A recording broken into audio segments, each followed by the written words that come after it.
পেছনে দেখো, পেছনে দেখো।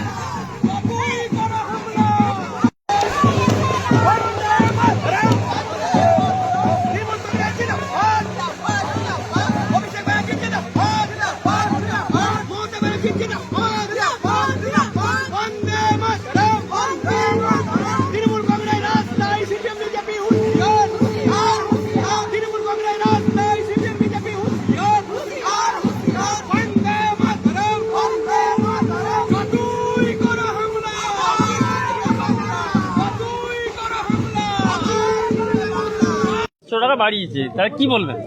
কি বলবো বলতে আমাদের তো সব থেকে খুশির খবর হচ্ছে যে দিদি আমাদের পাশে রয়েছে এবং কালকে বাজেট পেশ করেছে এবং সবাইকে সব কিছু মানে লক্ষ্মী ভাণ্ডার থেকে শুরু করে এবং লক্ষ্মী ভাণ্ডার, বিধবা ভাতা, বার্ধক্য ভাতা এবং আমাদের যে আশাকর্মী, আইসিডিএস এবং সিভিক পুলিশ সবারই মাইনে আমাদের বাড়িয়েছে আমাদের মুখ্যমন্ত্রী মমতা বন্দ্যোপাধ্যায়। ওনাকে অসংখ্য ধন্যবাদ আমাদের পক্ষ থেকে।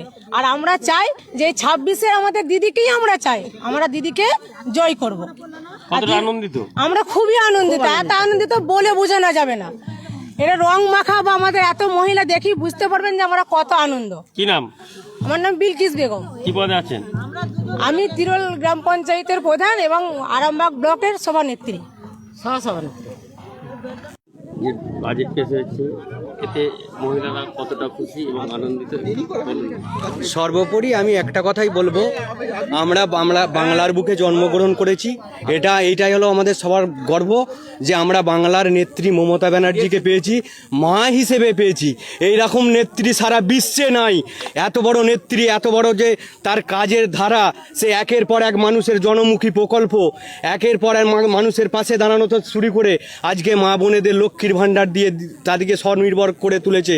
আজকে একের পর এক তারা রাস্তাঘাট থেকে শুরু করে সমস্ত জিনিসের ওপরে যে উন্নয়নের ওপরে জোর দিয়ে সে দলটা করে, এই দলটা আমরা আজকে নিজেরা কর্মী বলে নয়, সাধারণ মানুষের পর্যায়ে দাঁড়িয়েও যদি দেখি তাহলে মমতা ব্যানার্জির মতো একটা নেতা আমরা সারা বিশ্বে খুঁজে পাবনি। মমতা ব্যানার্জির মতো নেত্রী আমরা সারা বিশ্বে কোথায় পাবনি। এত দরদি নেত্রী, এত মানুষের পাশে থাকা নেত্রী আমরা কোনো দিনই আর পাবো না। এই বলেই আমি আমার ছোট বক্তব্য শেষ করলাম।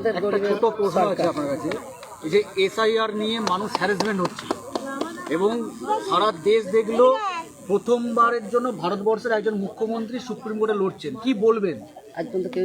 এই জিনিসটা আমরা দেখলাম, এটা তো আমরা কখনোই ভাবতে পারিনি যে আমাদের মুখ্যমন্ত্রী কালো কোটটা পরে কোর্টে সুপ্রিম কোর্টে যেয়ে সাধারণ মানুষের জন্য নিজের বুকটা চিতিয়ে দিয়ে লড়াইটা করবে। এটা তো আমাদের গর্ব হওয়া দরকার, একটা বাঙালি হিসেবে আমাদের এটা গর্ব হওয়া দরকার। এটা আমাদের বাংলার গর্ব। জয় বাংলা, জয় বাংলা।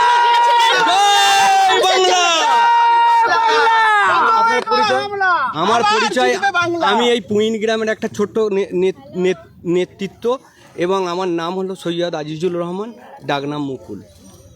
যে গত যে কাল এই আর কি মানে পিঠ থেকে খোলা বাজেট পেশ হলো, সেই বাজেট পেশে লক্ষ্মী ভান্ডারে যে 500 টাকা করে বাড়িয়েছে, এ নিয়ে কি বলবেন?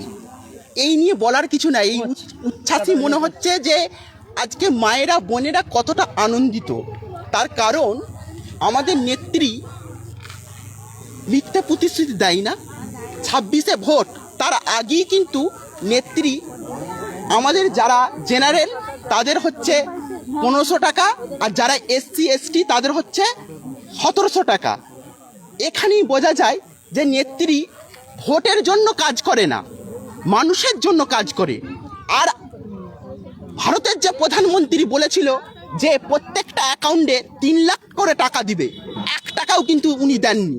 উনি রাজনীতি করে না, আমাদের নেত্রী জনগণের কাজ করেন।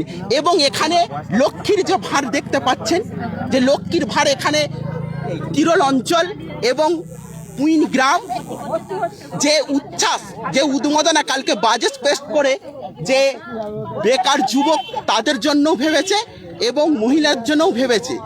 এবং আমাদের এখানে উপস্থিত আছে তিরোল গ্রাম পঞ্চায়েতের প্রধান এবং আরামবাগ ব্লকের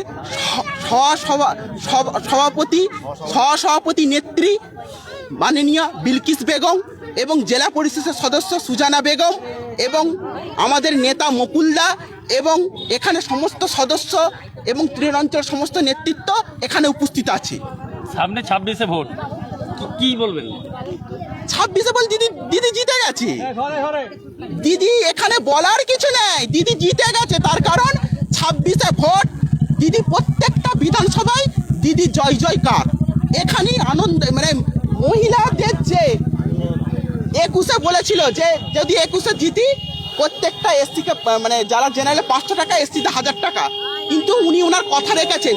এখানেই বোঝা যাচ্ছে যে মাননীয় মুখ্যমন্ত্রী মানে আমাদের বাংলার যে দুর্গা, আমরা প্রতিমা দেখতে যাই প্যান্ডেলে প্যান্ডেলে, কিন্তু প্রতিমা আমাদের যে দশ দুর্গা আমরা সামনে থেকে দেখতে পাই মাননীয় মুখ্যমন্ত্রীকে, আমাদের দুর্গা। এবং আগেকার দিনে যে মেয়ে, যদি ঘরে মেয়ে জন্মাতো, একটা ঘরে মেয়ে জন্মাতো, তাকে কেউ মুখ দেখার জন্য যেত না। এখনকার দিনে যদি মেয়ে জন্মায় ঘরে ঘরে এবং হসপিটালে বাবারা লক্ষ্মীকে আনতে যায়, গাড়ি সাজিয়ে ফুলের মালা করে লক্ষ্মীকে বরণ করে ঘর ঢুকায়। আপনার নাম? আমার নাম উজ্জ্বল রায়, আরামবাগ গোলক যুব সেক্রেটারি। গতকাল বাজেট পেশ হয়ে দিদি আবার নতুন করে দেখিয়ে দিলেন যে আমি মানুষের জন্য আছি। যুবসাথী দিয়ে আমার বেকার ভাই বোনেদের জন্য যে কত ভালো করেছে, কত উপকার হয়েছে, তাদের ঘরে ঘরে এমনি নাচা উচিত। যে উপকারটা হয়েছে, এরকম 95টা প্রকল্প দিয়ে ভরিয়ে দিয়েছেন দিদি আমাদের। 95টা প্রকল্প ভরিয়ে দিয়েছেন। তাই আমি বলবো, যতই করো হামলা আবার জিতবে বাংলা, যতই করো হামলা আবার জিতবে বাংলা। উনি যা বলেন তাই করেন। এগো